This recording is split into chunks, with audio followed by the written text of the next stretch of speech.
हमारे साथ जो पेशेंट हैं उन्हें ग्रेड 3 गायनेकोमेस्टिया है और इनका एज लगभग 40 ईयर्स है। लेफ्ट साइड में जो है साइज़ ज़्यादा बड़ा है एज़ कम्पेयर टू राइट और इसमें हम लोग लाइपोसक्शन करने वाले हैं और ग्लैंड रिमूवल प्रोसीजर करेंगे। जो प्रोसीजर रहता है उसका ड्यूरेशन करीब 45 मिनट्स रहेगा और उसके बाद 3 से 4 घंटे के बाद पेशेंट को हम लोग डिस्चार्ज कर देते हैं। फर्स्ट स्टेप रहती है मार्किंग की जो स्टैंडिंग पोजीशन में की जाती है।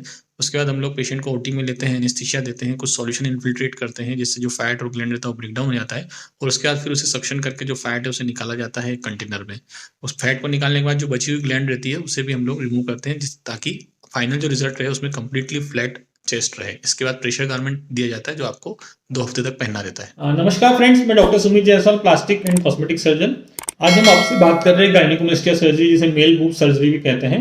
गायनेकोमेस्टिया या मेल बूब्स कई सारे लोगों में काफ़ी सारा साइकोलॉजिकल स्ट्रेस का कारण रहता है।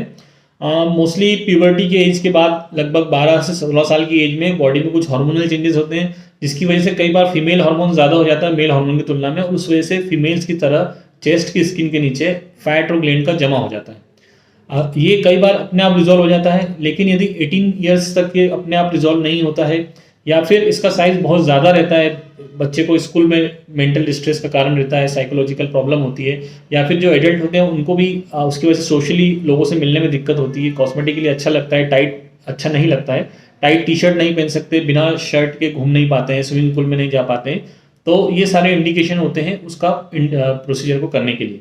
कई बार साइज बहुत छोटा रहता है तो हम लोग कंजर्वेटिव ट्रीटमेंट या कुछ नहीं करते हैं, लेकिन यदि सिग्निफिकेंट साइज है तो उसे हम लोग करते हैं। उसमें अलग अलग ग्रेड्स होती है, ग्रेड 1 2 3 4 साइज के हिसाब से प्रोसीजर सेम रहता है सब में, जिसमें हम लोग कुछ सॉल्यूशन डाल के फैट को ब्रेक डाउन करते हैं और फिर उसी होल से उसको सक्शन करके निकाल देते हैं। उसमें कोई बड़ा कट या निशान नहीं लगता है।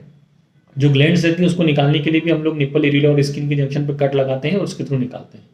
हम लोग इस तरह की काफ़ी सर्जरीज करते हैं गायनेकोमेस्टिया की, पिछले 12 सालों से कर रहे हैं। जो कॉस्ट रहता है गायनेकोमेस्टिया का वो कितना साइज है उस पर डिपेंड करता है, लेकिन रफली जो रेंज रहती है 36,000, 38,000, 40,000, 45,000 मैक्सिमम यहाँ तक का होता है अगर बड़ा साइज है तो। कई बार लोकल एनेस्थीसिया में कर रहे हैं, सिर्फ पफी निप्पल है, छोटा साइज है, तो अगर लोकल में कर रहे हैं ऑब्वियसली तो उसमें कॉस्ट 25,000 भी हो सकता है।